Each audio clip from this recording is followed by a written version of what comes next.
it's taken time for business to appreciate and recognize that these tenets of triple net responsibility, people, planet, and profit, they're core to what every good community has.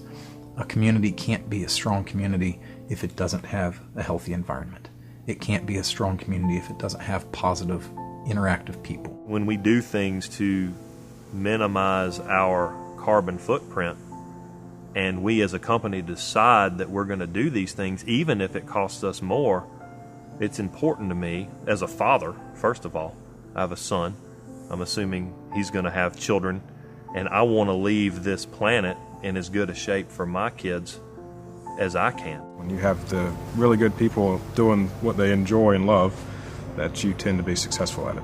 We have a handful of clients, especially that have been here for almost as long as I've been alive. It can't be a strong community if its water is polluted. It can't be a strong community if it doesn't have clean air to breathe.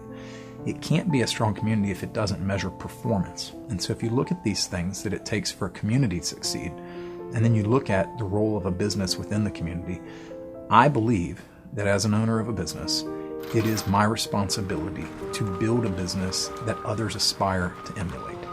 To build a business that the employees are motivated by something other than a paycheck. Fueling up the excavator. Every day we try to fuel up everything, the truck and the machines, because we don't, we do things on the fly and install, so we never know where we might end up at the end of the day. It's 20% renewable diesel. It comes from soybeans out of Wilson, North Carolina, and 80% petrol. Take the pulley off the old one, put the pulley on the new one, and I'm fixing to drop it in that hole over there on the... And so that machine will not miss production at all? I mean, No. We've kept it in production and operating the whole time? Yes, sir. Okay. Probably every company in our industry is experiencing the same issues that we have. Where do we get our labor from now and going forward? And the thing that I see that separates us is our current position here and how we're structured to help speed up the training process, getting the guys up to speed, to understand our culture, to understand the client and what they are demanding,